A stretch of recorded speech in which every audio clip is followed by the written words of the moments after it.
Hey, Master Mark Kanaar here today, and I'm going to be going over basic form 3, or what we call Kee Cho Hyung Sambu. Now, this is not a requirement in our academy, but I do have a lot of students who are interested in competing at AAU. So this particular form is allowed to be done in the novice division, and when I looked at the chart, basic form 3 or Kee Cho 3 was also allowed to be done in the intermediate division, which in AAU rules, you can do one lower, so you could possibly see this particular form done in the advanced division. But if you're one of my athletes, I wouldn't recommend it because it's a very basic form, and the advanced division have forms that are much more intricate, like Boss I and Peon Odon from the Kwan system.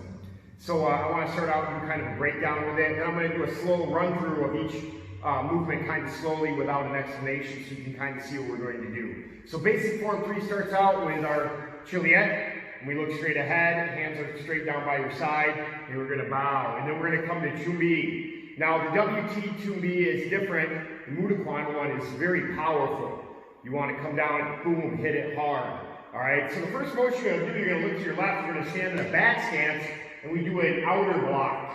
Okay, when we do the outer block, the arm is on the shoulder here. This one's like you're reaching inside your pocket and you're flicking your arm out. Next, you're going to step forward in a front stance and punch to the solar plex level.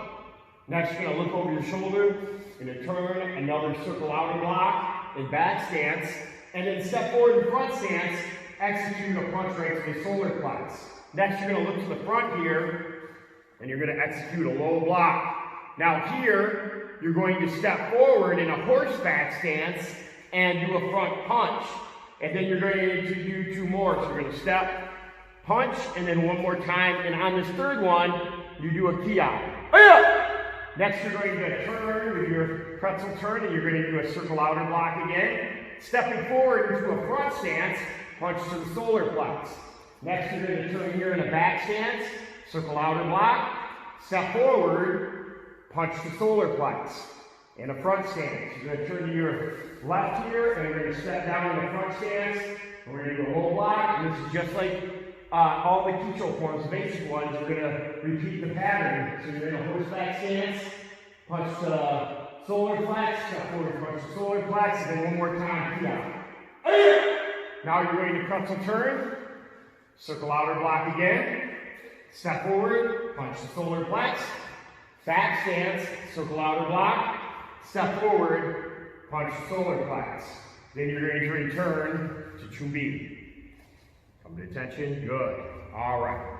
So that is basic form number 3, Kee Cho Hyung Sambu for the form. And if you're one of my students, I would recommend only doing this at the novice level. If you're a white belt or yellow belt, or probably white belt to green stripe, I should say. All right, now that I did the form in the front, I'm going to do it from behind, so you guys can kind of see it from the other side here.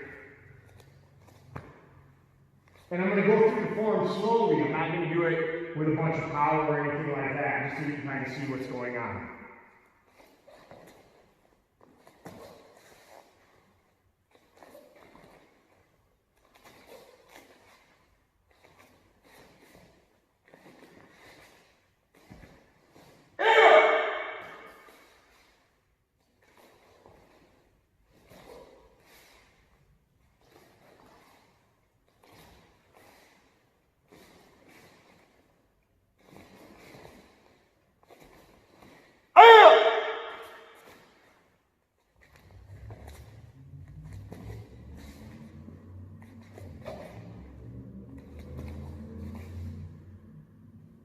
And then 1 more time from the side view. That way you guys can kind of see what's going on. I'm going to try to stay in the parameters of the area for filming.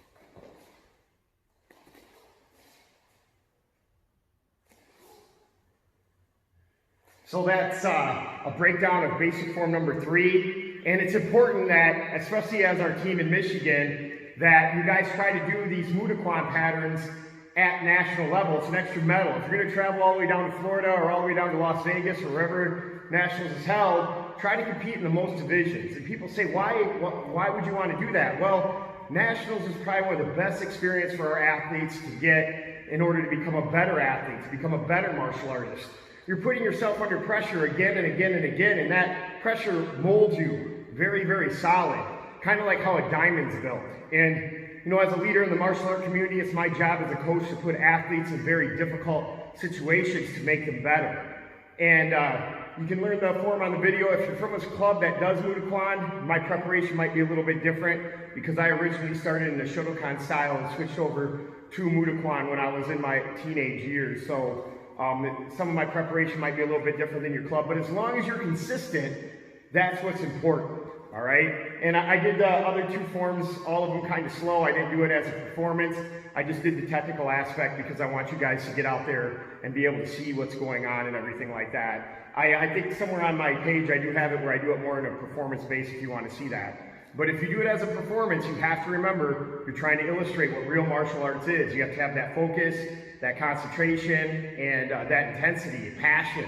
Those are your spiritual elements. And then you have to have very good precision and execute a lot of power with your body, have good timing. Those are physical aspects. And then the memorization of the pattern is a mental thing you have to do. You want to put all 3 of them together in order to really illustrate what being a true martial artist is, because that's what you're judged on when you get out there. Who's putting on the best martial art performance? And you want to be authentic, have your own way of doing the form when it comes to those attributes, not changing the form with the actual pattern, but how you express yourself as a martial artist. And I hope to see Team Michigan out there and doing some Kwan patterns, and hopefully this helps you guys out. And I'll talk to you guys later. Bye.